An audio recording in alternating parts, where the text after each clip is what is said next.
The dust-coated stagecoach rattled to a stop outside Maverick's Bank in Silver Creek. And Theo, Vance knew the moment he saw her descend, hair like burnished copper catching the harsh Montana sunlight.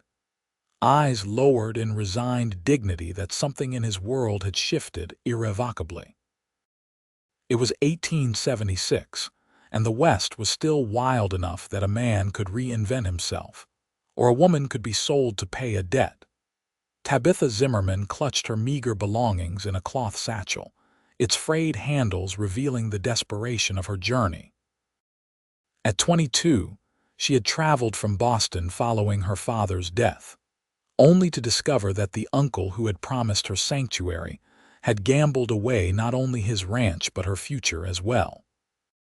Theo leaned against the hitching post outside the general store, observing the exchange between the banker, Harlan Maverick, and the tall, portly man in an expensive suit who had clearly come to collect his winnings. The man's handlebar mustache twitched with satisfaction as he gripped Tabitha's elbow. "The contract's all legal, Miss Zimmerman," Maverick was saying, loud enough for half the street to hear. "Your uncle signed it clear as day. He put you up as collateral for that last hand. Thought he had a winning streak. But I am not property to be wagered," Tabitha argued, her voice steady despite the trembling Theo could see in her shoulders.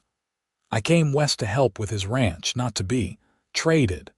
The portly man, Donovan Price, owner of the Silver Spur Saloon, laughed heartily. "Pretty girls like you are worth their weight in gold in these parts. You'll earn your keep singing and serving drinks. Who knows? Might even find yourself a husband among the patrons." Theo's jaw clenched as he pushed away from the post. At 26, he had seen enough injustice in the 4 years since he'd arrived in Montana territory to know when to mind his business and when to intervene. This moment demanded the latter. "That's not how we do business in Silver Creek, Price," Theo said, his voice carrying down the dusty street. Several passers-by stopped to watch. Price turned, annoyed at the interruption. "This ain't your concern, Vance. Got the papers right here. The lady's mine fair and square to work off her uncle's debt." Sheriff Miller had appeared at the commotion, thumbs hooked in his belt. "What's the trouble here?" "No trouble," Price said smoothly. "Just collecting what's rightfully mine. Girl's uncle lost her fair and square." Tabitha's face flushed with humiliation. "I've never even met this man before today. My uncle wrote that he needed help with his ranch. I arrived to find him, gone," her voice caught. "And now I'm being told I'm to work in a saloon to pay his debts." Theo stepped forward. "How much is the debt?" Price's eyes narrowed suspiciously. $800, plus interest." A murmur rippled through the gathering crowd. It was a substantial sum, almost a year's wages for a ranch hand. "I'll pay it," Theo said without hesitation. Sheriff Miller's eyebrows shot up. "You got that kind of money, Vance?" "I've been saving to expand my ranch," Theo replied. "I can cover it." Price shook his head. "Not for sale. I need a pretty face to bring in customers more than I need cash right now." Theo's hand moved instinctively toward his holster, but he caught himself. "The lady doesn't want to work in your establishment." "The lady doesn't have a choice," Price sneered. Tabitha's eyes finally met Theo's, a flash of fierce determination visible beneath her fear. "I can work, Mr. Vance. I'm not afraid of honest labor, I just won't. I can't." She couldn't finish the sentence. "You'll never step inside a saloon again," Theo said firmly, addressing her directly before turning back to Price. "I'm offering $900, cash, right now." Price hesitated, greed warring with his original plans. "1,000, he countered. $950, and we conclude this business immediately," Theo responded. The silence stretched between them until Price nodded reluctantly. "The bank. Now." Within the hour, the transaction was complete. Tabitha stood on the bank's steps, the afternoon sun illuminating her confusion and wariness as Theo approached her. "You just spent almost $1,000 on a stranger," she said, studying him with new interest. "Why?" Theo shifted uncomfortably under her direct gaze. "Nobody should be sold like cattle," he said simply. "I have a ranch 5 miles out of town. I need help with the house and could use an extra hand with the horses. The pay isn't much, but you'd have your own room and meals." "So I've traded one form of servitude for another," Tabitha observed, though her tone lacked bitterness. "No, madam. You'll earn an honest wage. When you've saved enough to move on or do whatever you please, you're free to go." Theo gestured toward his wagon. "But for now, I'm offering a safe place to stay." Tabitha hesitated only briefly before nodding. "I accept your offer, Mr. Vance, though I don't know how I'll ever repay such a debt." "It's not your debt to repay," Theo said firmly as he helped her into the wagon. "And please call me Theo." As they rode out of town, the vastness of the Montana sky stretched before them, painted in hues of gold and crimson with the setting sun. Tabitha remained quiet, processing the dramatic turn her life had taken in a single day. "It's beautiful here," she finally said, breaking the silence. "Different from Boston." "Takes some getting used to," Theo agreed. "The winters are harsh, but there's a freedom to this land that gets in your blood." "Freedom," Tabitha repeated softly. "That's what I came west seeking. Ironic that I almost lost it entirely." Theo glanced at her profile, struck by the quiet strength she displayed despite her circumstances. "Your uncle, did you know him well?" Tabitha shook her head. "Hardly at all. He was my father's younger brother. They had a falling out before I was born. When father died last year, I found letters from Uncle James describing his ranch and how well he was doing." She sighed. "I had no reason to doubt him." "James Zimmerman," Theo said, recognition dawning. "Had a small spread near Wolf Creek. Decent man when sober, which wasn't often enough." He regretted his words when he saw her wince. "Sorry, that was thoughtless of me. No, I appreciate honesty."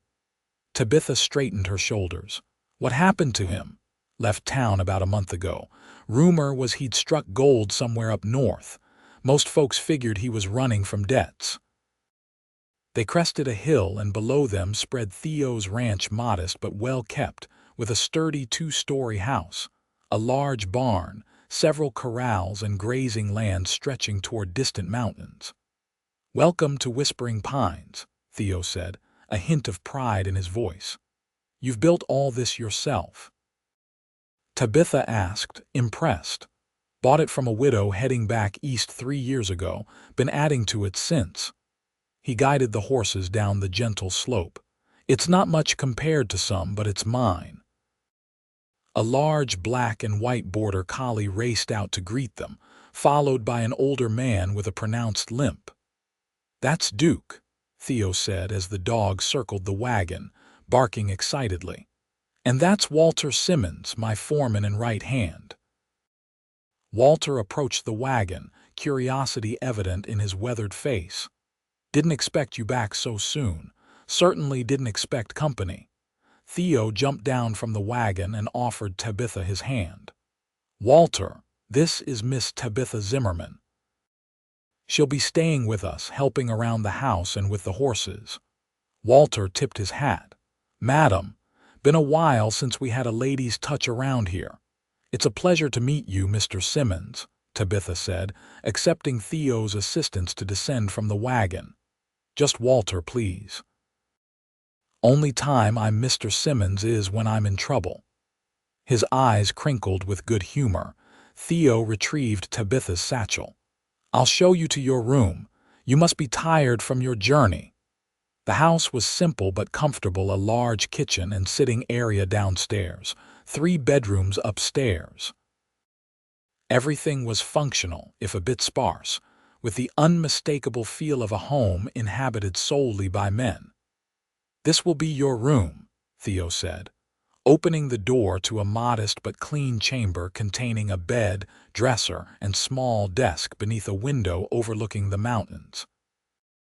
It belonged to Walter's wife before she passed. He lives in the small cabin out back now. It's lovely, Tabitha said sincerely, taking in the faded floral curtains. Thank you. I'll leave you to get settled, Theo said. Supper's usually around 6. Nothing fancy, but Walter makes a decent stew. Alone in her new room, Tabitha sat on the edge of the bed, finally allowing tears to fall. Relief, fear, gratitude, and uncertainty washed over her in waves. Her life had been upended, yet somehow she'd avoided a fate that made her shudder to contemplate. Whether her rescuer was truly the decent man he appeared, or had motives of his own remained to be seen. She unpacked her few belongings, placing her mother's silver hairbrush on the dresser and her father's pocket watch beside it. The small Bible that had been her constant companion throughout the journey west went under her pillow. Then she splashed water on her face from the porcelain basin, smoothed her travel-worn dress, and prepared to face whatever this new chapter might bring. Downstairs, Walter was eyeing Theo with frank curiosity. Want to tell me the real story now? Zimmerman's niece, you say? Theo nodded, pouring coffee for them both. Found her being sold to Price to work in his saloon. Her uncle gambled her away before disappearing. Walter whistled low. And you just happened to have $1,000 burning a hole in your pocket. 950, Theo corrected. And it was meant for those Hereford bulls we discussed. Son, we needed those bulls.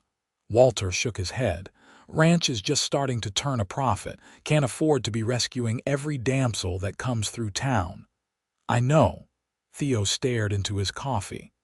I couldn't just stand there, Walter. Price was talking about her like she was livestock. Walter studied him for a long moment. Your pa would have done the same, he finally said. Though your ma would have had the same practical concerns I do. Theo smiled faintly at the mention of his parents, lost to influenza 5 years earlier. Their deaths had prompted his move west, seeking something he couldn't quite name. We'll figure it out. I can break more horses for the cavalry, maybe take on more cattle for other ranchers. And the girl, what's your plan there? She needs a safe place. We need help. Seems simple enough. Walter's knowing look made Theo uncomfortable. Nothing's ever that simple when it comes to a man and a woman under one roof, son. It's not like that, Theo protested. Maybe not yet, Walter replied, rising to check his stew. But I've lived long enough to recognize when the wind's changing direction. The first days of Tabitha's new life at Whispering Pines settled into an unexpected rhythm. Mornings began early, with Theo and Walter heading out at dawn to work with the cattle and horses. Tabitha took charge of the house, cleaning away years of bachelor neglect and bringing order to the kitchen. By the end of her first week, she had scrubbed every surface, organized the pantry, and begun planning a vegetable garden behind the house. The physical labor was exhausting but satisfying, giving her little time to dwell on what might have been. In the evenings, the three of them would share supper, with Tabitha gradually taking over cooking duties from a visibly relieved Walter. Their conversations were initially cautious but grew more comfortable as days passed. This bread is amazing, Theo declared one evening, reaching for a second slice of Tabitha's freshly baked loaf. What did you put in it? Just a bit of rosemary I found growing wild near the creek, Tabitha replied, pleased with his enthusiasm. My mother taught me to bake when I was very young. Your mother must have been quite accomplished, Walter observed. A shadow crossed Tabitha's face. She was. She ran our household with precision and grace, even when Father's printing business was struggling. She hesitated. After she died, things were never the same. Father withdrew into himself and the business suffered. Is that why you came west? Theo asked gently. Tabitha nodded. After Father passed, there was barely enough to cover his debts. Uncle James's letters painted such a picture of opportunity here. She gave a rueful smile. I suppose I was naive to believe it would be so simple. Hope isn't naive, Theo said, his eyes meeting hers. It's what brings most folks west, that and second chances. Is that what brought you here? She asked. Theo considered his answer carefully. After my parents died, our farm in Missouri felt empty. I needed something different, something challenging. Walter had already come west and wrote about Montana. The moment I saw these mountains, I knew I'd found where I belonged. Theo has a way with horses that's almost unnatural, Walter added. Built this place up from nearly nothing in just 3 years. You're embarrassing me, old man, Theo said, though his expression showed he valued the praise. Tabitha observed the easy companionship between the two men. How did you two meet? Walter chuckled. I worked for his father back in Missouri, known this boy since he was knee-high to a grasshopper. When rheumatism made it impossible to handle heavy farm work, I headed west. Theo followed a couple years later. Walter's being modest, Theo interjected. He saved my father's farm during a drought in '67, and he taught me everything I know about ranching. Not everything, Walter corrected. You've got natural instincts, especially with those wild horses. As they continued sharing stories, Tabitha felt a warmth that had nothing to do with the crackling fire in the hearth. For the first time since leaving Boston, she felt a tentative sense of belonging. On Sunday morning, Theo surprised her by hitching the wagon. Thought you might like to attend church in town, he explained, noting her questioning look. Folks are curious about you. Might be good to introduce yourself properly. Tabitha hesitated, remembering her last experience in Silver Creek. Are you certain that's wise? Mr. Price won't bother you, Theo assured her. Not with me there. Besides, you can't stay hidden away forever. She nodded, recognizing the truth in his words. Give me a few minutes to change. When she reappeared wearing her one good dress, a simple blue cotton that complemented her auburn hair, Theo found himself momentarily speechless. With her hair pinned up and a touch of color in her cheeks from the brisk morning air, she looked transformed from the frightened woman he'd encountered a week earlier. Is something wrong? She asked, noticing his stare. No, he recovered quickly. You look very nice. The ride to town was pleasant, with Tabitha asking questions about the families they would meet and Theo providing brief, often humorous descriptions. She learned that Silver Creek had grown rapidly in the past 5 years, attracting merchants, families, and the inevitable collection of saloons and gambling establishments that followed prosperity in the West. Most folks are decent, Theo explained, just trying to build something lasting. But like anywhere, we have our share of troublemakers. The small white church at the edge of town was already surrounded by wagons and horses when they arrived. Tabitha felt a flutter of anxiety as Theo helped her down from the wagon. All conversation paused as heads turned in their direction. Chin up, Theo murmured, offering his arm. You have nothing to be ashamed of. With his steady presence beside her, Tabitha entered the church, aware of the curious glances but determined to hold herself with dignity. Theo guided her to a pew near the middle, nodding respectfully to those they passed. The service was simple but heartfelt, with Reverend Hammond delivering a sermon on compassion that seemed particularly relevant to Tabitha's situation. When it ended, she braced herself for the inevitable introductions.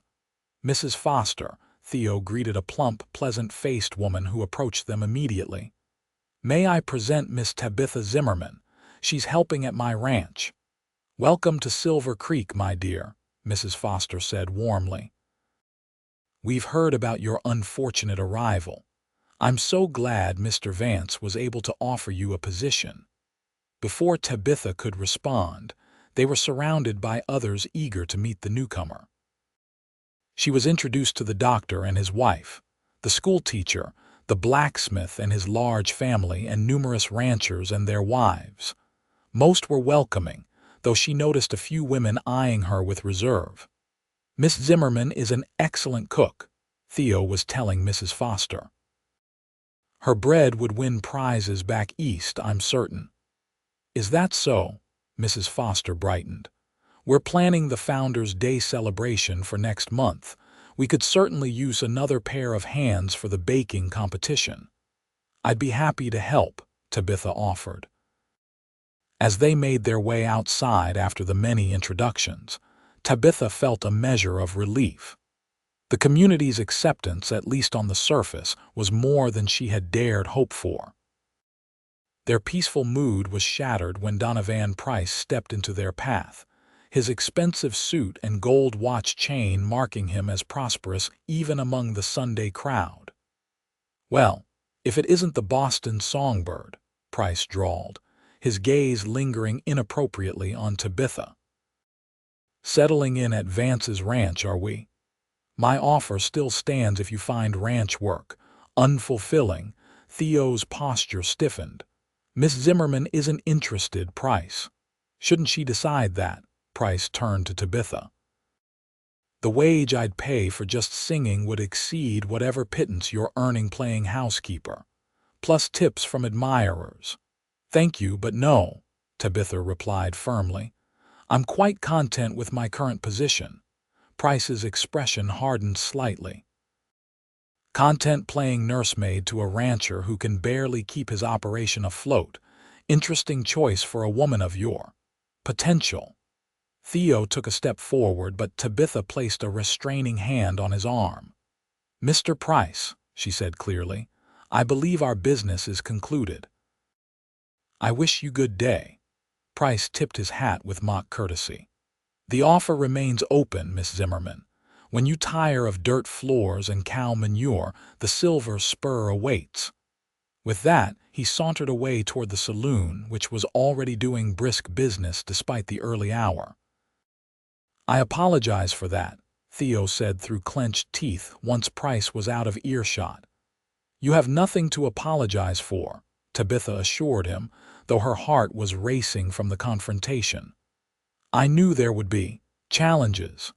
Mrs. Foster reappeared, having witnessed the exchange. "Don't you mind Donovan Price, dear. That man thinks money can buy anything or anyone." She lowered her voice. "There's a ladies' social tea at my home this Wednesday afternoon. You'd be most welcome to attend." Tabitha smiled gratefully. "I'd like that very much, thank you." As they prepared to leave, Sheriff Miller approached, his expression troubled. "Vance, got a minute?" Theo nodded. "Wait in the wagon," he told Tabitha.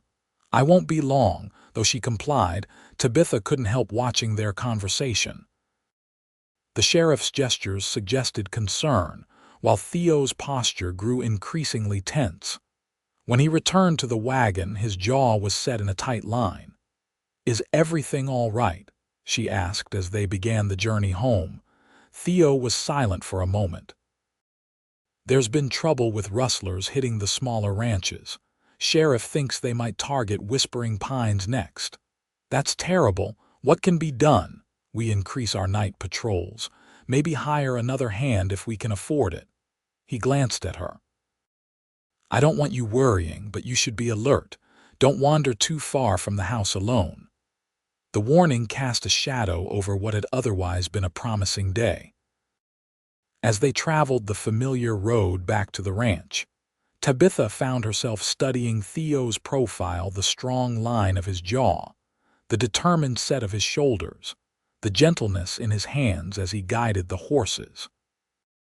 In just 1 week, this man had risked nearly everything to save her from a degrading fate and had offered her not just employment but dignity. For the first time, she allowed herself to acknowledge the flutter in her chest whenever he was near.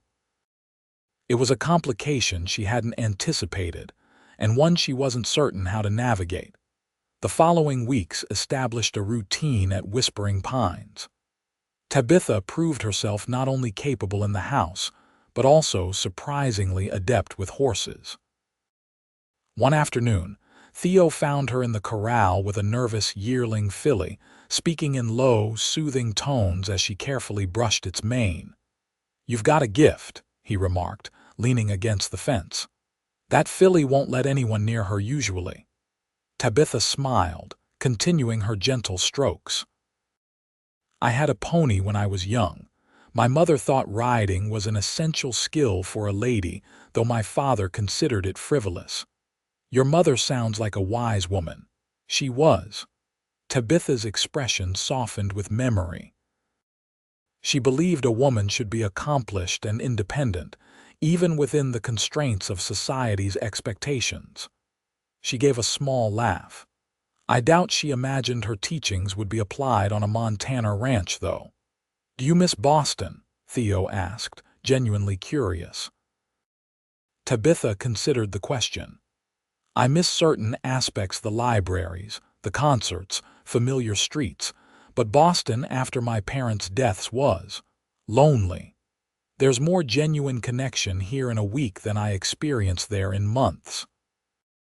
The filly nudged Tabitha's shoulder impatiently, making them both laugh.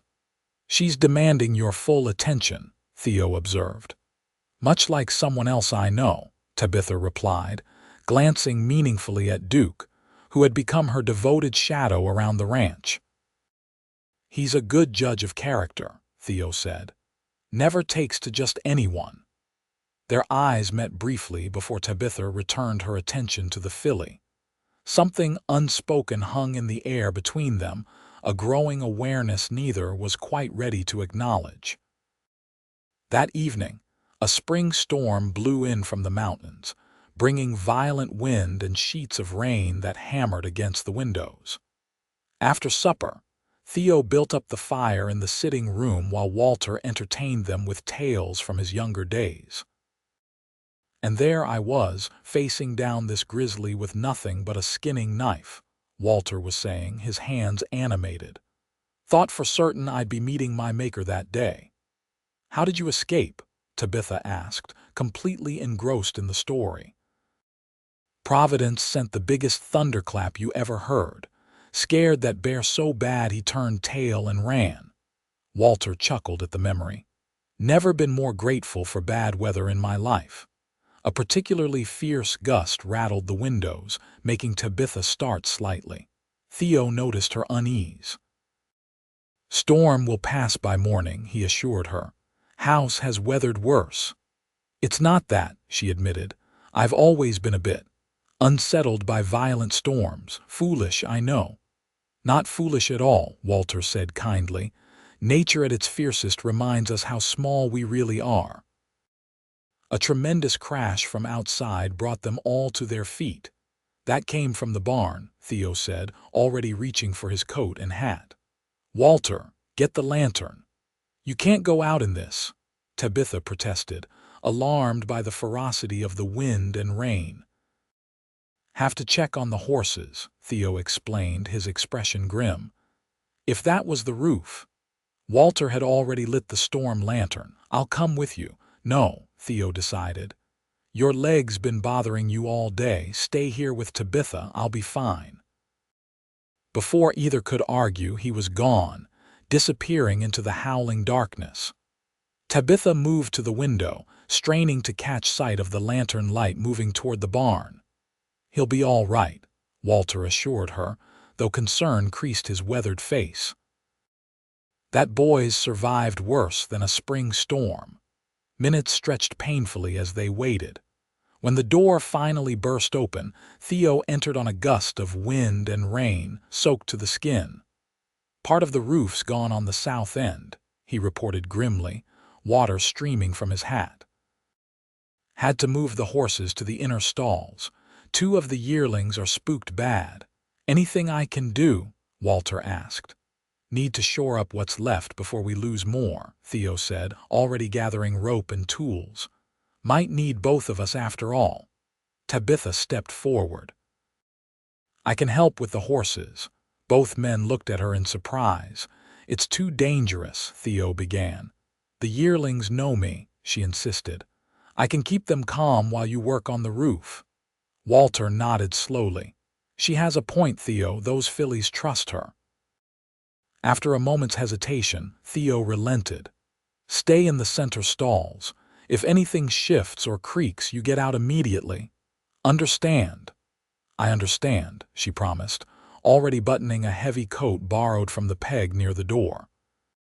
The dash to the barn was harrowing, wind threatening to knock them off their feet and rain stinging their faces. Inside, the situation was chaotic, nervous horses shifting and whinnying, water streaming through a gaping hole in the roof where several beams had collapsed. "They're over here," Theo directed, leading Tabitha to where the yearlings were huddled, eyes rolling in fear. "Walter and I will try to secure what's left of that section. Stay clear of it." Tabitha nodded, immediately moving to the frightened animals. Her voice remained steady as she spoke to them, her hands gentle but firm as she secured their leads and guided them to drier stalls. Above, she could hear Theo and Walter working to fasten canvas over the hole, their shouts barely audible over the storm's fury. Suddenly, a tremendous crack split the air, followed by Walter's warning cry, "Timber! Look out below!" Tabitha glanced up to see a massive beam giving way directly over the stall where she stood with the nervous filly. There was no time to think. She threw herself over the animal's neck, using her body to shield it as wood and debris crashed around them. For a terrifying moment, everything was chaos and noise. Then strong hands were pulling her up, Theo's face white with fear as he checked her for injuries. "Tabitha, are you hurt? Say something." She blinked rain from her eyes, aware of a sharp pain in her shoulder but more concerned about the filly. "I'm all right.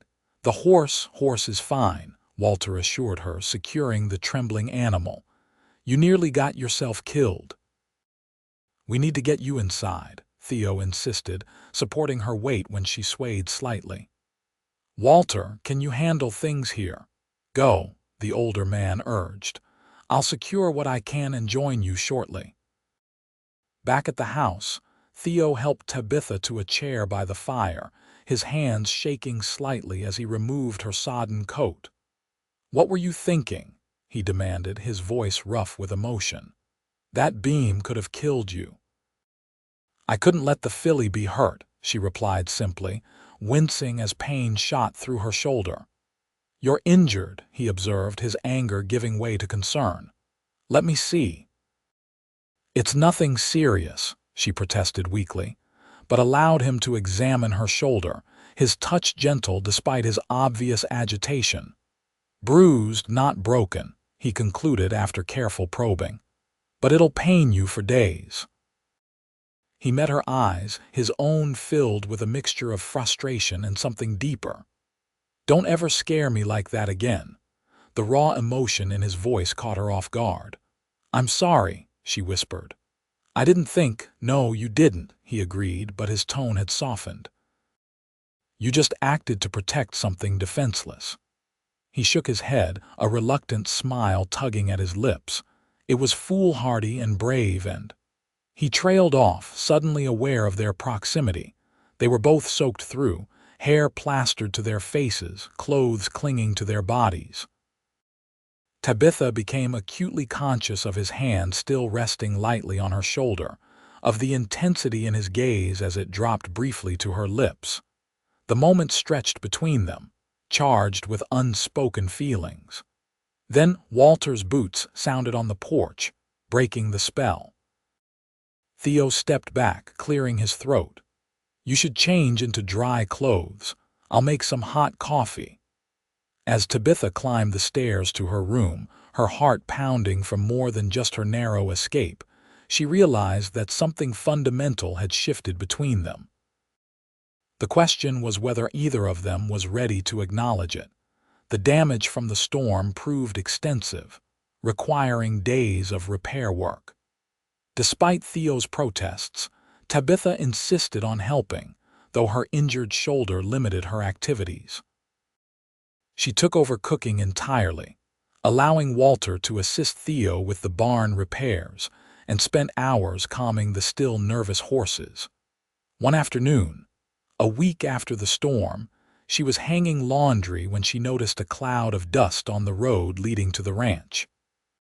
Shielding her eyes from the sun, she made out a wagon approaching at a steady pace.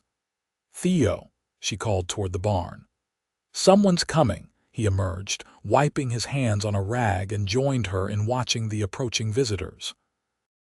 "That's Doc Sullivan's wagon," he identified, surprise evident in his voice. The doctor's wife, Martha Sullivan, was driving with another woman beside her. As they drew closer, Tabitha recognized Mrs. Foster from church. "Ladies," Theo greeted them, helping Mrs. Sullivan down from the wagon. "This is unexpected. We've come to check on Miss Zimmerman," Martha Sullivan explained. "Word reached town about the accident during the storm. Dr. Sullivan wanted to be sure she wasn't seriously injured." And Mrs. Foster added, "We've brought some provisions to help while you're making repairs. The church committee took up a collection." Tabitha was touched by the gesture. "That's incredibly kind. I'm quite well, though, just a bruised shoulder." "Nevertheless, Edward insists on examining you," Martha said firmly. "He would have come himself, but he's delivering the Carson baby today." While Theo helped unload the supplies, including ready-made meals, building materials, and even some fabric and sewing notions for Tabitha, Mrs. Sullivan conducted a thorough examination of Tabitha's shoulder. "Healing nicely," she pronounced. "You're fortunate it wasn't broken. Keep using that salve I've brought and limit heavy lifting for another week." Mrs. Foster had been inspecting the house with obvious curiosity. "You've worked wonders with the place, dear," she told Tabitha. "I remember visiting when poor Mrs. Simmons was still alive. She'd be pleased to see another woman's touch here." "Thank you," Tabitha replied, oddly pleased by the approval. "It's becoming home." The word slipped out naturally, but its significance wasn't lost on her. Somewhere amid the daily tasks and shared meals, the trauma of her arrival and the storm's drama, Whispering Pines had indeed become home. The realization was both comforting and unsettling. "We've also come with an invitation," Mrs. Foster continued. "The Founders' Day celebration is in 2 weeks. The committee would be honored if you'd contribute to the baking competition, as we discussed at church." "I'd be delighted," Tabitha said. "What should I prepare?" "Anything that showcases your talents, dear. There are categories for bread, pies, and cakes." Mrs. Foster lowered her voice conspiratorially. "Between us, Mrs. Wheeler has won the bread category 3 years running, but from what Mr. Vance says about your baking, you might give her some competition." The ladies stayed for tea, sharing town gossip and making Tabitha feel genuinely included in the community. When they eventually departed, she found herself smiling at the unexpected connection to Silver Creek beyond the traumatic circumstances of her arrival. Theo approached as she watched the wagon disappear down the road. "That was thoughtful of them," he observed. "Yes, it was." Tabitha turned to him. "I've been invited to enter the baking competition for Founders' Day." "You should do it," he encouraged. "Your bread would win easily." She studied him curiously. "You seem very confident in my baking abilities, considering you've only known me a few weeks." A faint color touched his cheeks. "I recognize quality when I taste it." Their gazes held for a moment before Theo looked away, gesturing toward the supplies the ladies had brought. "We should get these inside. Looks like they brought half the general store." As they worked together to store the provisions, Tabitha found herself wondering about the life Theo had built here. "You're well respected in town," she observed, "yet you keep mostly to yourself out here. Why is that?" Theo considered her question. "I prefer the quiet, I suppose."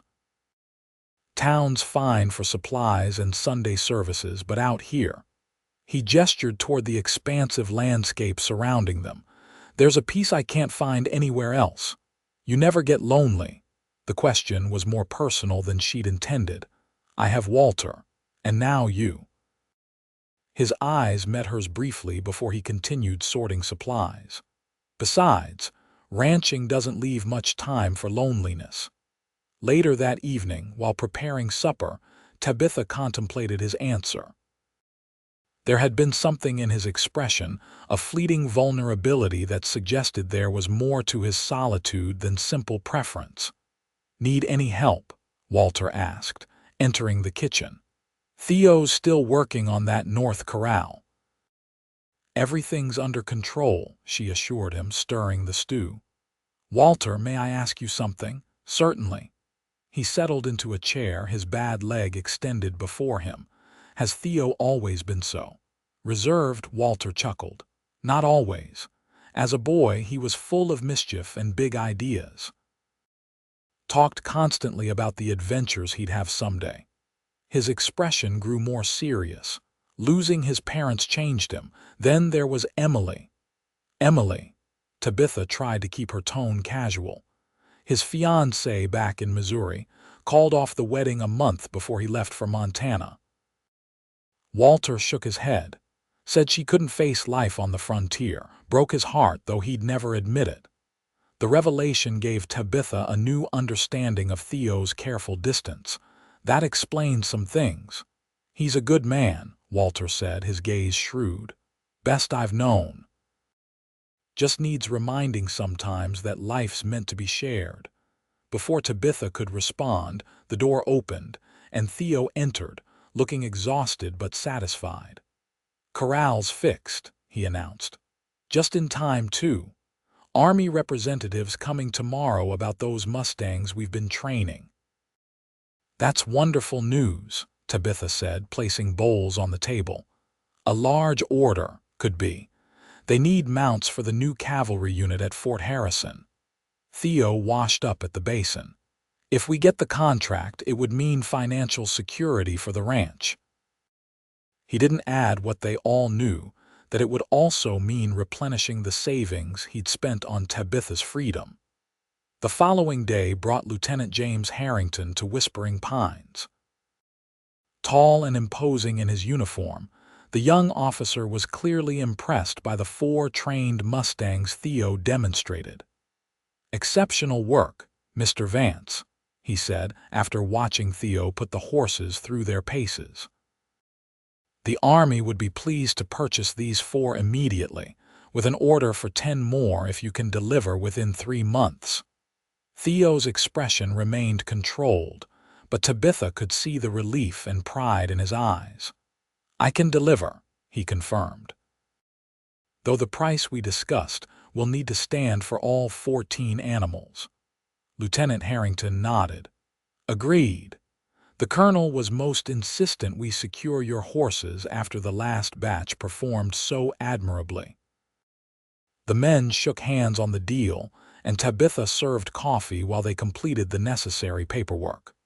Throughout the transaction, she noticed the lieutenant glancing at her with undisguised interest. "Miss Zimmerman," he said as he prepared to leave, "I understand you're new to the territory. Perhaps you would allow me to escort you to the Founders' Day celebration. It's quite the social event of the season." The invitation caught Tabitha off guard. She hesitated, acutely aware of Theo's suddenly rigid posture nearby.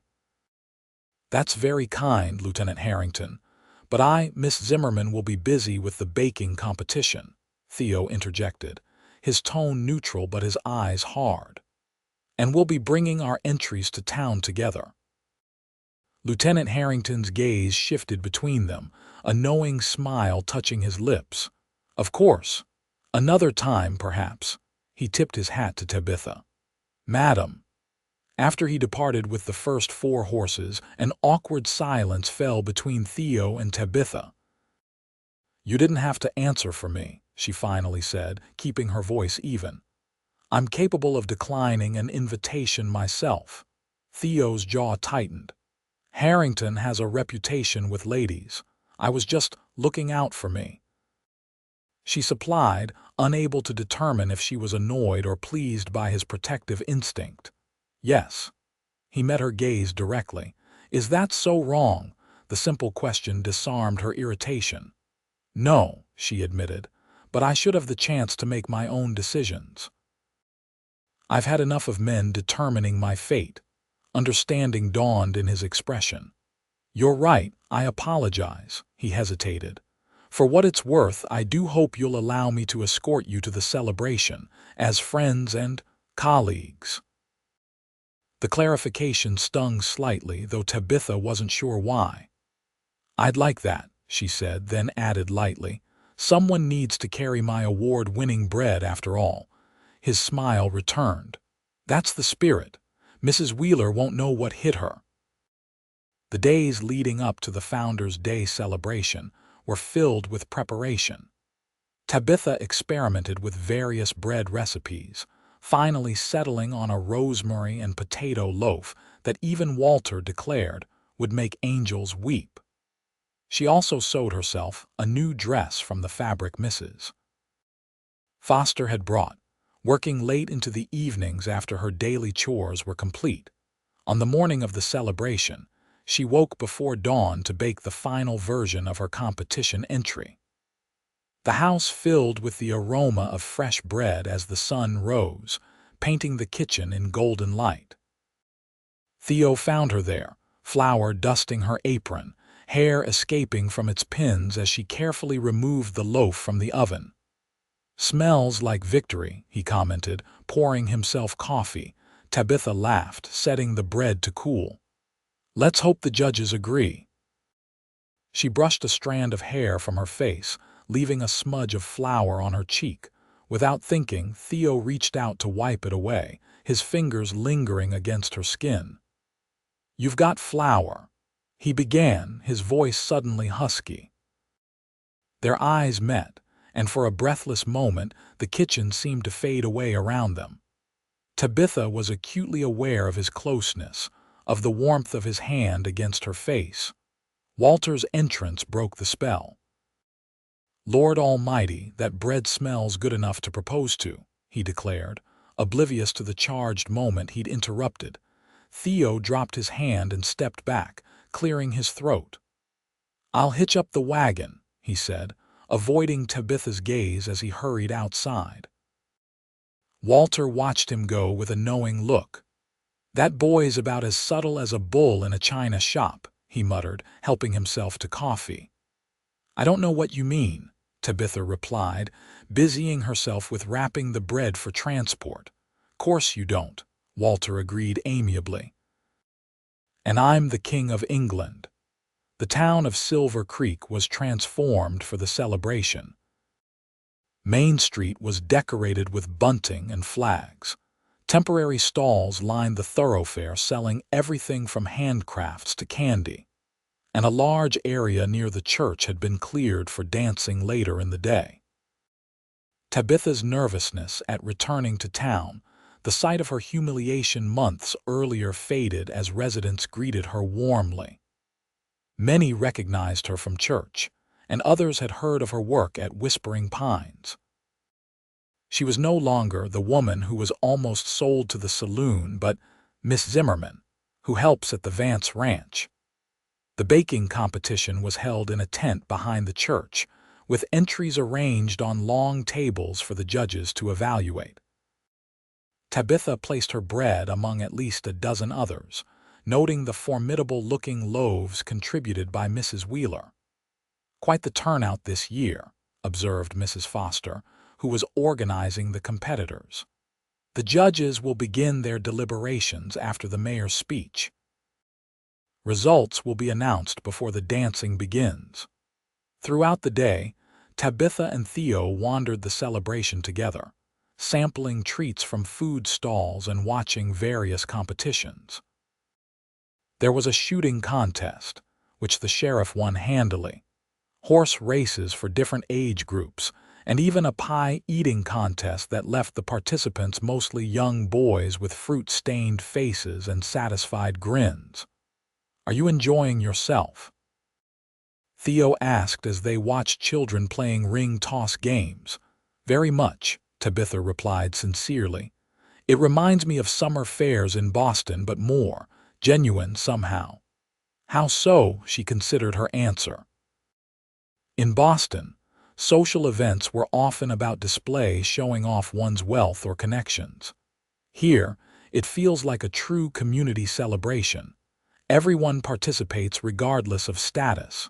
Theo nodded, understanding her observation. "Out here, a man's worth isn't measured by his bank account but by his character and how he treats his neighbors."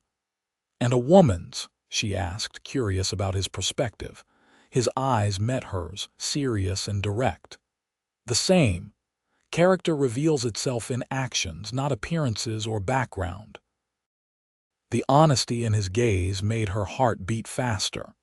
Before she could respond, Mayor Collins began his speech in the town square, drawing everyone's attention. As the crowd gathered, Tabitha became uncomfortably aware of Donovan Price standing nearby, his expression calculating as he observed her with Theo. She moved closer to Theo instinctively. "Everything all right?" he murmured, noticing her tension. "Price is watching us," she replied quietly. Theo's arm slipped protectively around her waist, a gesture that appeared casual but sent a flutter through her stomach. "Let him look," he said, just loud enough for those nearby to hear. "You're not his concern anymore." The mayor's speech was mercifully brief, focusing on the town's growth and future prospects. As it concluded and the crowd began to disperse, Mrs. Foster hurried toward them. "Tabitha, dear, the judges are ready to announce the baking winners. Come quickly." Heart pounding with unexpected nervousness, Tabitha allowed herself to be led back to the competition tent, Theo following at a slight distance. All the contestants gathered around the judging table, where Reverend Hammond stood prepared to announce the results. "Ladies and gentlemen, our judges have completed their difficult task," he began. "The quality of entries this year was exceptional." He proceeded through several categories: pies, cakes, and preserves before reaching the bread competition. Mrs. Wheeler stood confidently at the front, clearly expecting another victory.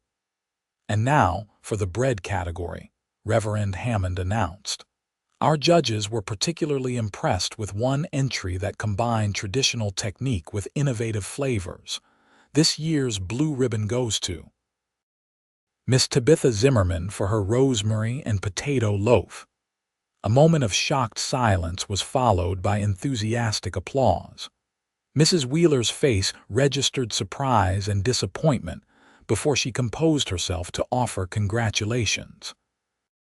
Tabitha accepted the ribbon in a daze, hardly believing her success. As she thanked the judges, she caught sight of Theo at the edge of the crowd, his face alight with pride and something more, an emotion that made her breath catch. "Congratulations," Mrs. Foster gushed, hugging her. "I knew you'd give Martha Wheeler a run for her money. You must share the recipe with our ladies group." The celebration continued with the beginning of the dance, a fiddler and two guitarists providing lively music as couples took to the wooden platform erected for the occasion. Lanterns were lit as the afternoon faded into evening, casting a warm glow over the festivities. "May I have this dance?" Theo asked, approaching Tabitha where she stood displaying her prize ribbon. "I'd be delighted," she replied, allowing him to lead her to the dance floor. They moved together easily, Theo proving to be a surprisingly graceful dancer.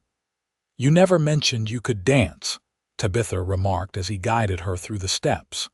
"My mother insisted I learn, said no son of hers would stumble around a dance floor like a newborn calf." His hand at her waist was warm and secure. "You dance beautifully." "Years of lessons," she admitted. "Another of those essential skills for a lady my mother valued." As the music slowed, their bodies drew closer, the proper distance between them diminishing with each turn. Tabitha was acutely conscious of his nearness, of the strength in his arms and the intensity in his eyes when they met hers. "Tabitha," he began, his voice low and intimate. "There's something I've been wanting to, well, isn't this touching?" Donovan Price's voice cut through the moment like a knife. He stood at the edge of the dance floor, watching them with undisguised contempt. The rancher and his purchased bride. How romantic. Theo stiffened, his hand tightening on Tabitha's waist. "Walk away, Price," he warned. "This isn't the time or place." Price ignored him, his gaze fixed on Tabitha. "Tell me, Miss Zimmerman, does he remind you every day how grateful you should be that he saved you from my saloon? Or does he extract payment in other ways?" Tabitha felt the blood drain from her face at the crude implication. Around them, other dancers had stopped to watch the confrontation, and she could hear the murmurs of the gathering crowd. "Mr. Price," she said, finding her voice despite her humiliation, "you are drunk and making a fool of yourself. Please leave us alone." Price laughed, the sound ugly and sharp. "Such dignity from a woman who was bought and sold like cattle. Tell me, Vance, was she worth the $1,000? Does she earn her keep?" Theo released Tabitha and stepped forward, his expression dangerously calm. "Apologize to the lady," he said quietly. "Or what?" Price sneered. "You'll challenge me to a duel. This isn't some dime novel, Cowboy." What happened next occurred so quickly that Tabitha barely registered the sequence. Theo's fist connected with Price's jaw with a sickening crack, sending the saloon owner sprawling in the dust. Before Price could recover, Theo had hauled him to his feet by his expensive lapels. "Apologize," Theo repeated, his voice deadly quiet. Blood trickled from Price's split lip, but his eyes were full of malice. "You'll regret this, Vance," he spat. "No woman is worth—" Theo's second punch silenced him effectively. This time, Sheriff Miller intervened, pushing between the men. "That's enough," he commanded. "Price, you're disturbing the peace. I suggest you head home before I decide to arrest you." Price straightened his jacket, glaring at Theo. "This isn't over," he promised before stalking away toward his saloon. The crowd slowly dispersed as the musicians hesitantly resumed playing. Tabitha stood frozen until Theo returned to her side, flexing his bruised knuckles. "Are you all right?" he asked, concern evident in his eyes. "Am I all right?" she repeated incredulously. "Theo, you just struck the most influential businessman in town, twice." "He insulted you," Theo replied simply, as if that explained everything. "Let's get some air," she suggested, aware of the curious glances still directed their way. They walked to a quiet area near the church, away from the main celebration. The evening was cool, stars beginning to appear in the darkening sky. "I'm sorry if I embarrassed you," Theo said after a moment of silence. "I lost my temper." "You were defending my honor," Tabitha acknowledged. "Though I fear you've made an enemy." "Price was already an enemy," Theo replied grimly. "He's wanted Whispering Pines since I bought it. The land borders his mining interests." This was news to Tabitha. "You never mentioned that. Didn't seem relevant." He sighed, running a hand through his hair. "Until now, he's limited himself to trying to outbid me for contracts or supplies. This was more personal. Because of me," Tabitha concluded, guilt washing over her. Theo turned to her, his expression fierce. "No. Because he's a man who believes everything and everyone has a price." He took her hands in his. "What he said about me purchasing you, that's not how I see what happened." "I know," she assured him. "You saved me from a terrible situation. I've never thought otherwise. It's more than that." His voice grew intense as he struggled to express himself. "From the moment I saw you step down from that stagecoach, something changed for me. I didn't just want to help you, I needed to. As if—" he hesitated. "As if my whole life had been leading to that moment." Tabitha's heart pounded as she recognized the emotion in his eyes, the same one she'd been fighting within herself. "Theo, I'm falling in love with you, Tabitha," he said simply, the words finally finding their way past his reserve. "I think I started falling the day you arrived. I've been trying to deny it, telling myself you needed time, that you might not want to stay once you had options." He took a deep breath. "But tonight, seeing you attacked by Price, I couldn't hide it anymore. If you don't feel the same way, I understand. Nothing has to change at the ranch. You'll always have a place there, regardless." Tears pricked Tabitha's eyes at his honest declaration. "When I came west," she began slowly, "I was seeking a new beginning, a chance to build a life on my own terms. What I found instead was chaos and betrayal." She squeezed his hands. "And then you appeared, offering safety without expectations." She stepped closer to him. "These past months at Whispering Pines have shown me what home truly means. It isn't a place, it's people who stand beside you, who value your contributions and respect your dignity." Her voice softened.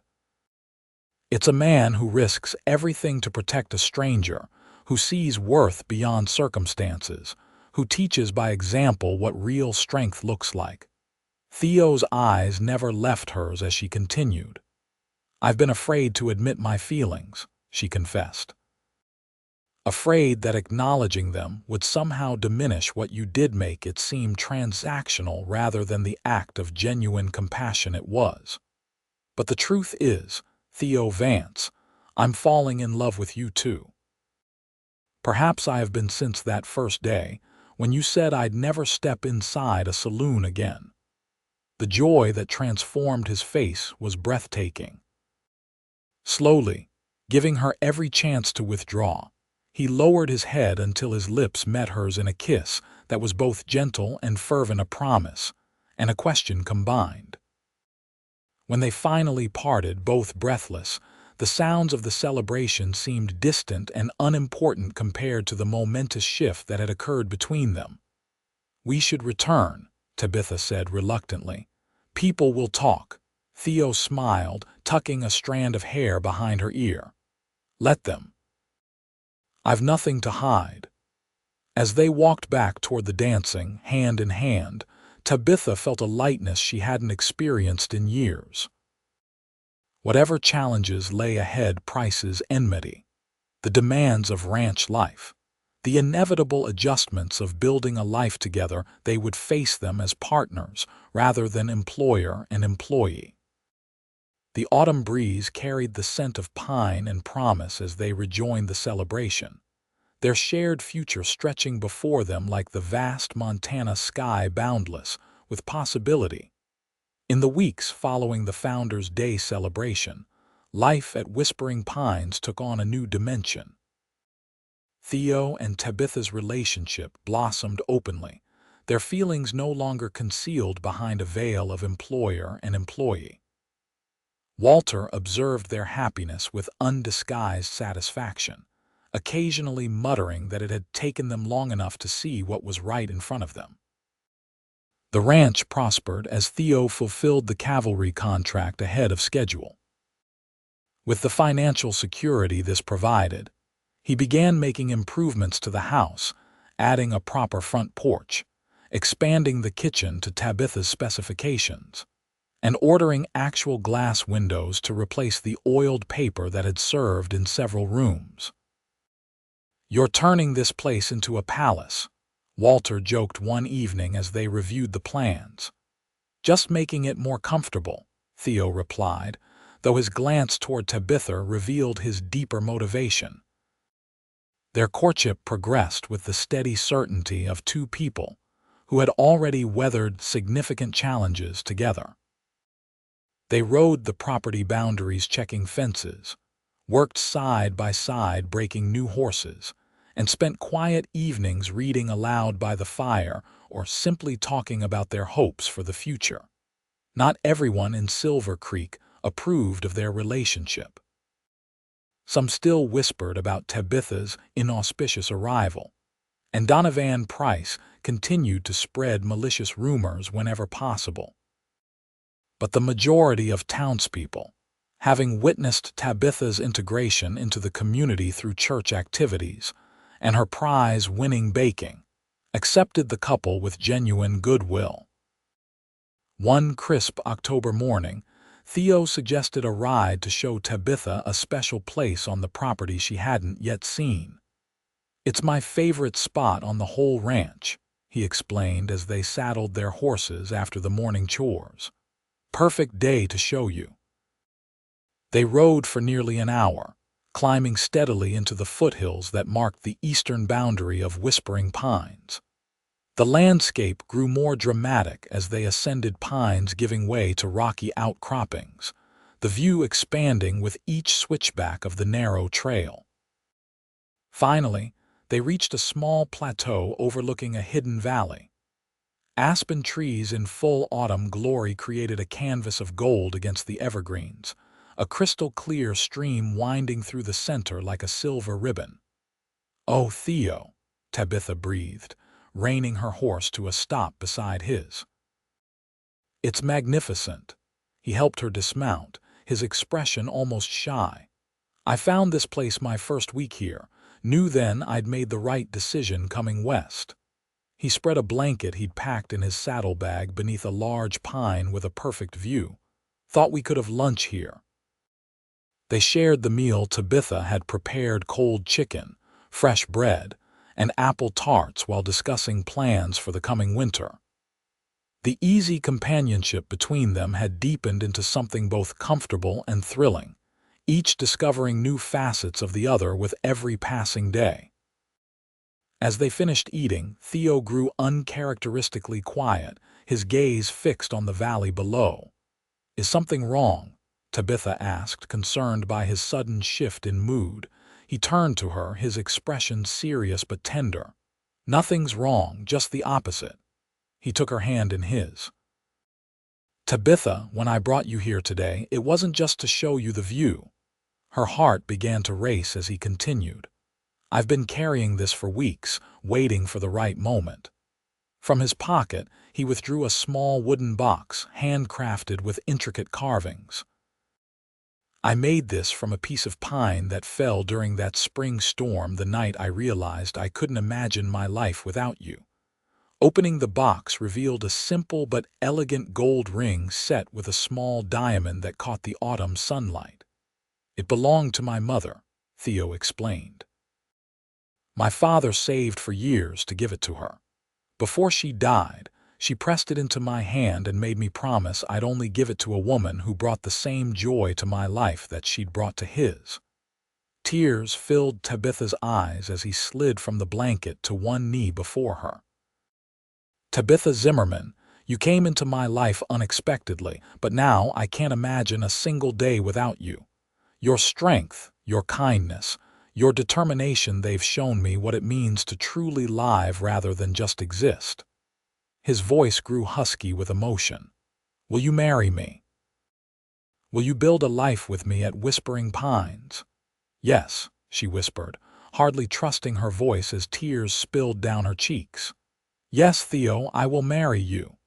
His hands trembled slightly as he slipped the ring onto her finger. Then he was pulling her into his arms, his kiss conveying all the love and promise that words couldn't express.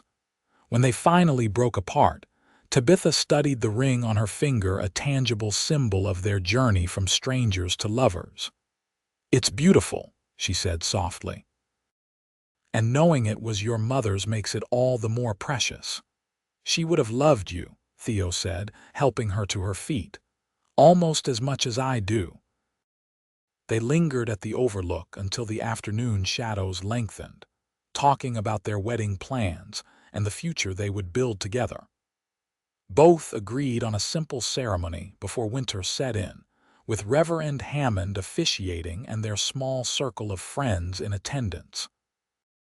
As they rode back to the ranch, Tabitha felt a profound sense of rightness, as if all the painful twists in her path had been leading her precisely where she needed to be. The girl who had left Boston seeking security had found something far more valuable, a love built on mutual respect and shared purpose. Walter's reaction to their engagement was a gruff, "About time," followed by a rare display of emotion as he hugged them both. "Your folks would be proud," he told Theo, "and so am I." The news spread quickly through Silver Creek. Most responses were congratulatory, with several of the town's women immediately volunteering to help with wedding preparations. Even Mrs. Wheeler, still smarting from her defeat in the baking competition, offered to contribute her famous wedding cake to the celebration. Only one shadow marred their happiness. 2 days after their engagement became public, Theo returned from town with a troubled expression. "Price was making threats at the saloon," he reported grimly. "Drunk and telling anyone who'd listen that he'd see me ruined before I could marry you." "What can he really do?" Tabitha asked, concerned but not frightened. "The ranch is secure, isn't it?" "Financially, yes," Theo confirmed. "But a man like Price has connections. Sheriff Miller warned me he's been talking to the land office in Helena, trying to find irregularities in my deed." Walter snorted from his chair by the fire. "Won't find any. We made sure everything was legal when you bought this place." "Still, we should be cautious," Theo advised. "Price isn't the type to make idle threats." Despite this concern, wedding preparations continued. Tabitha altered her best dress with fabric from town, adding delicate lace at the collar and cuffs. Mrs. Foster and the ladies from church planned a small reception to follow the ceremony. The date was set for the second Saturday in November, giving them just enough time to prepare before winter weather made travel difficult. A week before the wedding, disaster struck. Theo and Walter had gone to inspect the north pasture where they planned to winter the cattle. Tabitha was at home, baking for the wedding reception, when Duke began barking frantically. Looking out the window, she saw smoke rising from the direction of the barn. Without hesitation, she grabbed a bucket, filled it at the pump, and ran toward the growing blaze. The fire had started in the hay storage and was spreading rapidly toward the main section where the horses were stabled. Ignoring the danger, Tabitha rushed inside, throwing her bucket of water on the flames before running to open the stall doors, slapping the frightened animals to drive them outside. The smoke was thickening, making it difficult to breathe as she moved deeper into the barn. She had just released the last horse, the nervous filly she'd protected during the spring storm, when a burning beam crashed down, blocking her exit. Panic threatened to overwhelm her as flames licked at the walls around her. She pulled her skirt over her mouth and nose, desperately searching for another way out. The small window at the back of the barn seemed her only hope. Outside, Walter and Theo had spotted the smoke from a distance and were racing back to the ranch at breakneck speed. They arrived to find the barn engulfed in flames, horses milling nervously in the corral, and no sign of Tabitha. "Where is she?" Theo shouted, leaping from his horse. Duke's frantic barking at the barn entrance answered his question. Without hesitation, Theo ran toward the burning structure, only to be held back by Walter's surprisingly strong grip. "You can't go in there, son. It's too far gone. Tabitha's in there." Theo fought against his hold. "I have to." His words were cut off by a crash as part of the roof collapsed. In the same moment, they heard a shout from the back of the barn. Running around the perimeter, they found Tabitha climbing through the small window, her dress smoking and her face blackened with soot. Theo reached her just as she fell from the window frame, catching her in his arms and carrying her a safe distance from the burning building. She was coughing violently, her hands and arms showing angry red burns, but she was alive. "The horses," she managed between coughs. "Got them all out." "Never mind the horses," Theo said fiercely, cradling her against his chest. "We need to get you to the doctor." Walter was already hitching the wagon. "I'll drive," he insisted. "You keep her still." The journey to town was agonizing, with Tabitha drifting in and out of consciousness as Theo held her, whispering prayers and promises. By the time they reached Dr. Sullivan's office, her breathing had become labored, and her burns were blistering badly.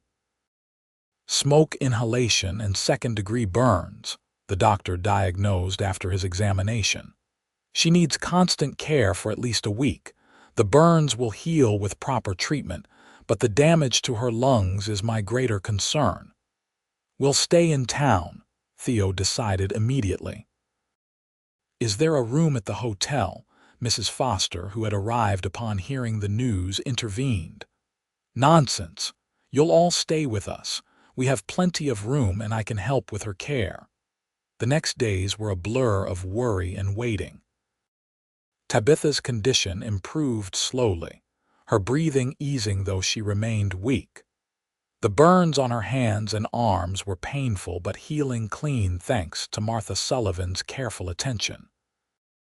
Through it all, Theo rarely left her side, sleeping in a chair beside her bed and reading aloud during her waking hours. Their wedding date came and passed without ceremony, postponed until Tabitha's recovery. As she regained strength, Tabitha's main concern was for the ranch, the barn. She asked one evening, her voice still raspy from the smoke. Theo shook his head. "Total loss, but we saved all the horses thanks to you." His expression was a mixture of pride and residual fear. "Though I'd have traded every animal we owned to keep you from going into that fire." "I couldn't let them die," she said simply. "I know." He kissed her forehead gently. "It's one of the countless reasons I love you, but please, never scare me like that again."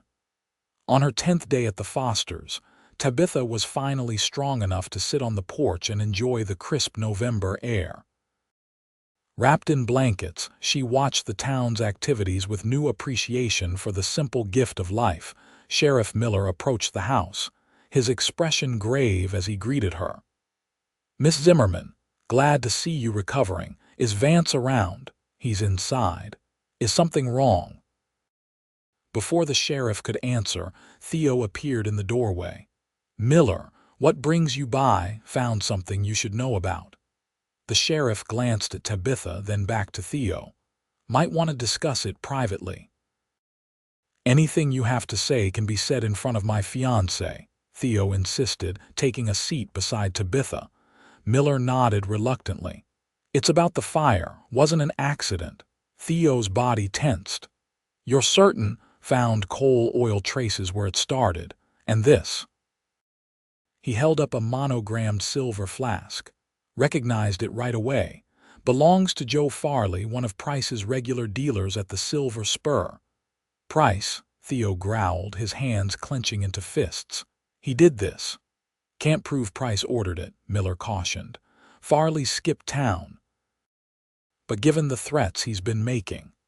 "He could have killed her," Theo said, his voice deadly quiet. "All over a piece of land and wounded pride." Tabitha placed her bandaged hand over his. "What can we do, legally?" "Without Farley's testimony, not much," the sheriff admitted. "But I've sent wires to neighboring towns. If we find him, we might get a confession." After Miller left, Theo paced the porch, barely contained fury evident in every movement.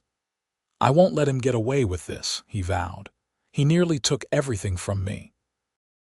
"Theo," Tabitha said firmly, "we're alive. The horses are safe. We can rebuild the barn." "And what about next time?" he demanded. "Price won't stop, not until he gets what he wants." "Then perhaps we should give it to him," she suggested quietly. Theo stared at her in disbelief. "What?" "Not Whispering Pines," she clarified, "but something he wants more, the satisfaction of thinking he's won." Slowly, a plan took shape between them, dangerous in its simplicity but potentially effective. The following day, still weak but determined, Tabitha insisted on accompanying Theo to the Silver Spur Saloon. The establishment fell silent as they entered. Tabitha leaning heavily on Theo's arm, her burns visible despite her gloves and long sleeves. Price sat at his usual table, surprise evident on his face at their appearance. "Well, well," he drawled, recovering quickly. "The happy couple. Heard you had some trouble out at your place, Vance." "You would know," Theo replied coldly. Price spread his hands innocently. "Tragic accident, I'm sure, though I can't say I'm surprised. Ranch like yours barely scraping by. Accidents happen." "We know what you did," Tabitha said, her voice stronger than her appearance suggested. "And why?" "Careful with accusations, Miss Zimmerman," Price warned, though his eyes betrayed a flicker of unease. "Slander's a serious matter." Theo guided Tabitha to a chair at Price's table. "We're not here to accuse, we're here to negotiate." This caught Price off guard. "Negotiate what exactly?" "The valley," Theo said flatly. "The eastern section of Whispering Pines that borders your mining interests. You want it, I'm willing to sell." Price's expression shifted from surprise to calculation. "Changed your tune, haven't you? What's your price?" $10,000, Theo stated. "And your guarantee in writing that you'll cease all actions against us or the ranch." "Pretty steep for a burned-out rancher," Price observed, though his interest was obvious. "That land contains the watershed for 3 creeks," Tabitha pointed out. "Essential for your mining operations, I believe." Price studied her with new respect. "You've done your research, Mrs. Almost Vance." "Do we have a deal?" Theo pressed. After a moment's consideration, Price nodded. "Have the papers drawn up. We'll sign tomorrow at the bank." As they left the saloon, Tabitha could feel curious eyes following them. Outside, she leaned more heavily against Theo, genuinely exhausted by the confrontation. "He agreed too easily," she murmured as he helped her into the wagon. "Because he thinks he's won," Theo replied, his expression grim yet satisfied. "And in a way he has. That valley is worth every penny he's paying." "But not for the reasons he believes," Tabitha added with a small smile. The following morning, they met Price at the bank with Walter and Sheriff Miller as witnesses.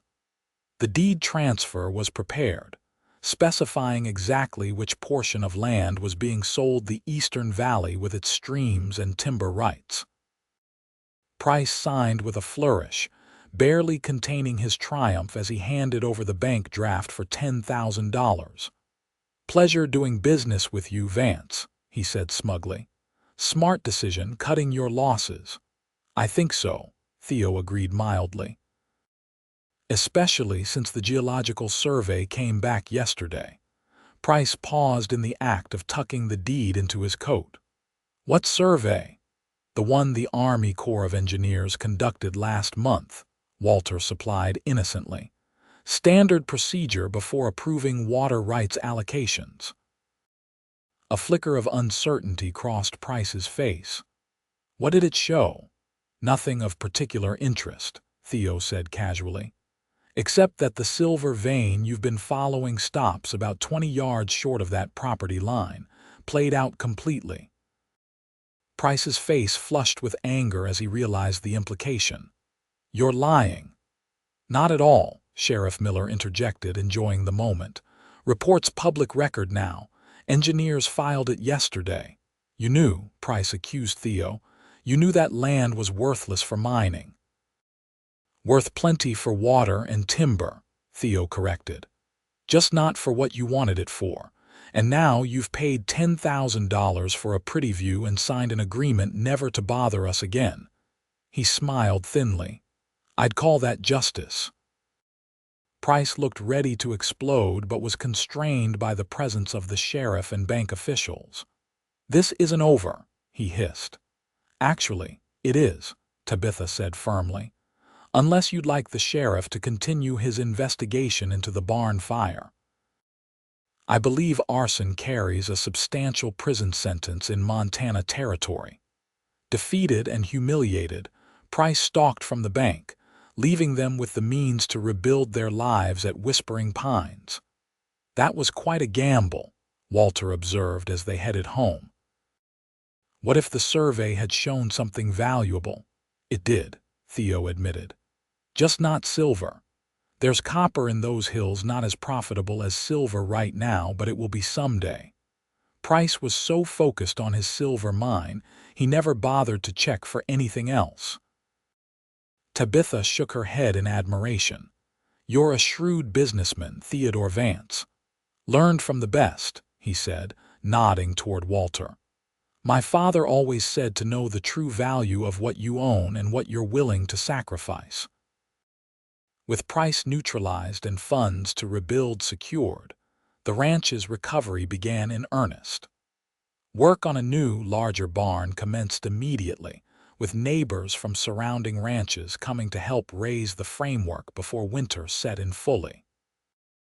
By early December, Tabitha had regained her strength, though faint scars remained on her hands as reminders of her ordeal. The wedding, postponed by necessity, was rescheduled for Christmas Day, a celebration of both the holiday and their new beginning. The ceremony in Silver Creek's small church was everything they had hoped for: simple, meaningful, and surrounded by those who had become true friends. Tabitha wore her altered dress with a crown of winter evergreens in her hair, while Theo cut a handsome figure in a new suit purchased specially for the occasion.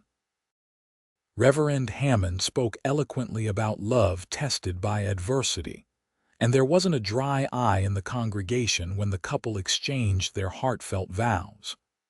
Walter stood proudly as Theo's best man, while Mrs. Foster attended Tabitha. I, Theodore, take you, Tabitha, to be my lawfully wedded wife. Theo's voice rang clear and certain. To have and to hold from this day forward, for better or worse, for richer or poorer, in sickness and in health, to love and to cherish, till death do us part. Tabitha's reply was equally firm, her eyes never leaving his as she promised her life and love to the man who had become her protector, partner, and dearest friend. As Reverend Hammond pronounced them husband and wife, Theo gathered her gently in his arms for a kiss that sealed their commitment before God and their community. The church erupted in applause and cheers, Duke adding his enthusiastic barking from where he waited outside. The reception at the town hall was a joyous affair, with tables groaning under the weight of food contributed by well-wishers. Mrs. Wheeler's wedding cake took center stage, its 3 tiers decorated with delicate sugar flowers. Dancing continued well into the evening, with Theo and Tabitha sharing many turns around the floor, their happiness evident to all who observed them. Even Walter was coaxed into dancing with several of the town's widows, though he maintained a gruff exterior throughout. As they prepared to leave, bundled in warm clothing for the ride home, Tabitha found herself overwhelmed with gratitude for the unlikely path that had brought her to this moment. From the terrifying circumstances of her arrival to the triumph of this day, every step had strengthened her belief that true happiness wasn't found in security alone, but in the courage to embrace love despite life's uncertainties. Ready, Mrs. Vance? Theo asked, helping her into the wagon decorated with ribbons and evergreen boughs by their friends. I've been ready since the day we met, she replied, her smile luminous in the winter starlight. As they drove through town toward Whispering Pines toward home, Tabitha leaned against her husband's shoulder, secure in the knowledge that whatever challenges lay ahead, they would face them together. The woman who had been sold to work the saloons had found not just freedom but a love worth far more than any price that could be named. 5 years later, Whispering Pines had transformed from a struggling ranch into one of the most prosperous properties in the county. The new barn, larger and more modern than its predecessor, housed twice the number of horses. Additional pastures had been fenced for the expanding herd of cattle. The house, extensively renovated and expanded, now boasted a wrap-around porch, formal dining room, and 4 upstairs bedrooms. On a sunny spring morning, Tabitha stood on that porch watching her husband teaching their 4-year-old son, James, to ride his pony in the yard. The boy's delighted laughter carried on the breeze as Theo led the gentle animal in careful circles, his patience infinite as small hands struggled with the reins. "He's a natural, like his father," observed Walter from his rocking chair. Though now in his 70s, the old rancher remained an integral part of the family, serving as an honorary grandfather to James and his 2-year-old sister, Elizabeth, who was currently napping inside. "And just as fearless," Tabitha agreed, smiling as James begged to go faster. The sound of an approaching wagon drew their attention to the road, where they could see Dr. and Mrs. Sullivan arriving for their monthly social visit. These gatherings had become tradition, with various friends from town rotating Sunday visits to maintain connections despite the distance. "Looks like Martha brought her famous apple pie," Walter noted appreciatively as the wagon drew closer. Tabitha laughed. "You and your sweet tooth. I'll put on coffee." As she turned to enter the house, she paused to take in the scene before her growing family, their thriving ranch, the friends approaching with warm greetings. In that moment, she offered a silent prayer of gratitude for the journey that had brought her here, even with its painful beginnings. Silver Creek had changed as well over the years. The railroad had finally reached the town, bringing increased commerce and new residents. Donovan Price had eventually sold his interests and moved west to California, his departure unmourned by most townspeople. The Silver Spur remained, but under new ownership that favored music and socializing over gambling and exploitation. Inside the house, Tabitha checked on Elizabeth, finding her daughter still peacefully asleep, auburn curls framing her face a miniature version of her mother. The child's arrival 2 years earlier had completed their family circle, bringing a gentle feminine balance to James's boundless energy. Preparing refreshments for their guests, Tabitha reflected on how thoroughly her life had transformed from that desperate day when she'd stepped from the stagecoach. The skills she'd brought from Boston, her education, musical abilities, and social graces had proven surprisingly valuable in their Western life. She now taught piano to several children from neighboring ranches, wrote a regular column for the local newspaper, and had helped establish Silver Creek's first lending library. Through the window, she could see Theo lifting James from the pony, their heads bent together in serious conversation about riding technique. Her husband had matured into a respected community leader, serving on the town council and helping organize the Ranchers Association. His innate fairness and quiet strength had earned him the admiration of neighbors and the trust of business associates.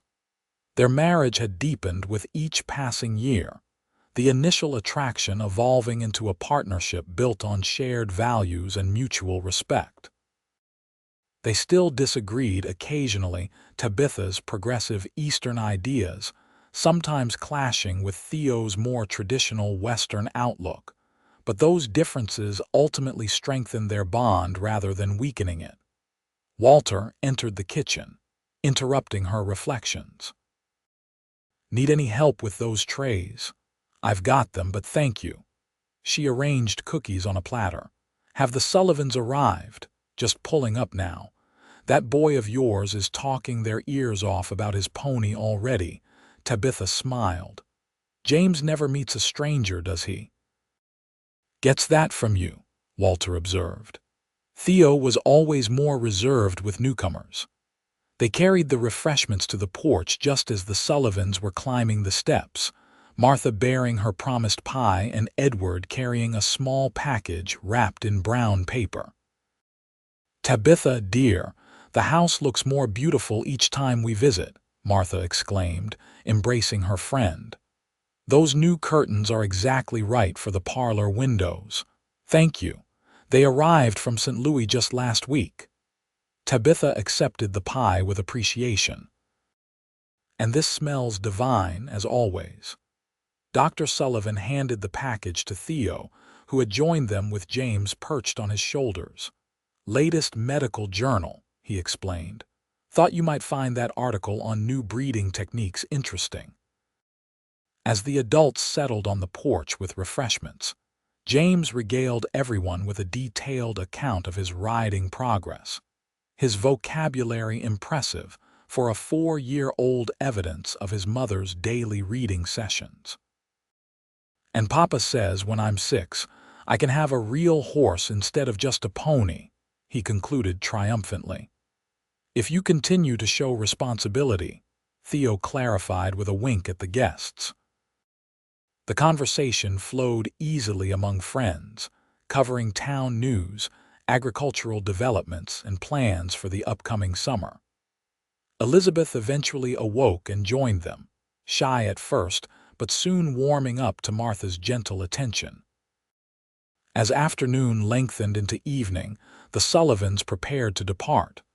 "You must all come to town for the Independence Day celebration," Martha insisted.